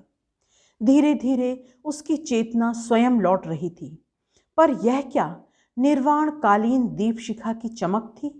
बड़े यत्न से उसने मुस्कुराने की चेष्टा की, किंतु होंठ पीड़ा से टेढ़े पड़ गए। लग रहा था भीतर ही भीतर उसका रोग जीर्ण यकृत उसकी आंतों को घातक मरोड़ दे रहा है। क्या बात है मृगांक, कहीं दर्द है क्या? चिंतातुर नलिनी उसके पीले चेहरे पर झुक गई। दुर्बल निस्तेज देह सहसा थरथर कांप उठी। किंतु यह क्या रोग की कपकपी थी। उसका मुमूर्ष प्रेमी मृत्यु को सशक्त बाहों से पीछे धकेलता उसे अपनी छाती पर खींचने लगा। ओह, कैसा विचित्र है पुरुष का स्वभाव। चिंता की संभावित लपटों को स्पष्ट देख लेने पर भी नारी संग की कामना। किंतु अचानक प्रेमी का यह अस्वाभाविक ज्वार भाटा स्वयं शांत हो गया। विषम रोग की व्यथा से शरीर फिर धनुष सा दोहरा हो गया। अधरों तक आया अधीर चुंबन एक दीर्घ श्वास बनकर हवा में विलीन हो गया। बाहें शिथिल होकर नीचे झूल गईं और वह फिर बेहोशी में डूब गया। उस बेहोशी को पहचानने में नलिनी ने भूल नहीं की। मधुमेह का वह घातक कोमा अब उसे शायद ही किसी से विदा लेने की अनुमति देगा। हाथ की घड़ी देखती, नाड़ी हाथ में लिए वह अपलक दृष्टि से उसे देखती रही। कभी भी वह जा सकता था। गाड़ी चाहे किसी स्टेशन पर रुके या ना रुके, नाड़ी की गति बता रही थी कि उसका सिग्नल डाउन हो चुका है। भय से कांपकर नलिनी पत्थर बन गई थी। कैसी भयानक मूर्खता कर बैठी थी वह। कहीं उसे ट्रेन में ही कुछ हो गया तो क्या कर लेगी वह। हड़बड़ाकर उसने फिर नाड़ी देखी। रेल के डिब्बे की नीली मंदी रोशनी में उसका चेहरा कितना शांत, कितना भव्य लग रहा था। उसी शांत भव्य मुद्रा ने नलिनी को झकझोर दिया। यह शांति, यह भव्यता क्या इस लोक की हो सकती थी? इस बार उसने स्पंदनहीन नाड़ी को अपने होठों से लगाकर हाथ को निश्चेष्ट छाती पर रख दिया। आधी रात के धुंधलके में गाड़ी किसी अनजान स्टेशन पर खड़ी थी। एक पल को नलिनी उस सतर पड़ी देह को देखती रही। चलती ट्रेन में मृतदेह को ले जाना अपराध है, यह वह कहीं पढ़ चुकी थी। तब क्या करे? भागकर क्या गार्ड को सूचित कराए? किंतु सूचित करने पर और जो कई प्रश्न एक साथ उसे तीर से बेध देंगे। वह उसका कौन था? मृत्यु कब हुई? कैसे हुई? कितनी मृत्यु देखी थी उस डॉक्टरनी ने?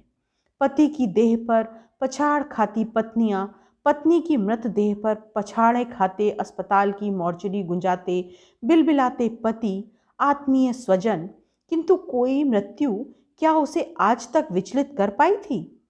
बिना विलाप के क्या मृत्यु अधूरी नहीं रहती?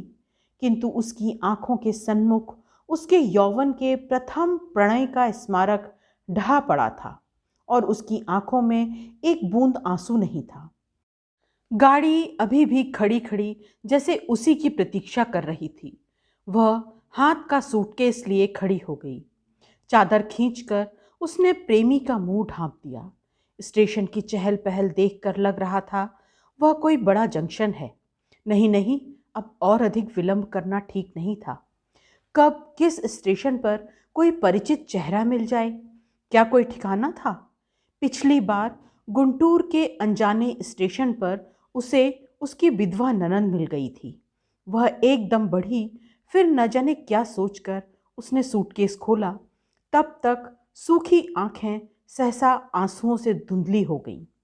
साड़ियों की तहों के बीच से उसने वह खंजर सी सूखी पत्ती निकाली और प्राणहीन छाती पर रखकर बिना चेहरे की ओर आंख उठाए ही मुड़ गई। उन खुली आंखों की ओर वह अब और नहीं देख पाएगी।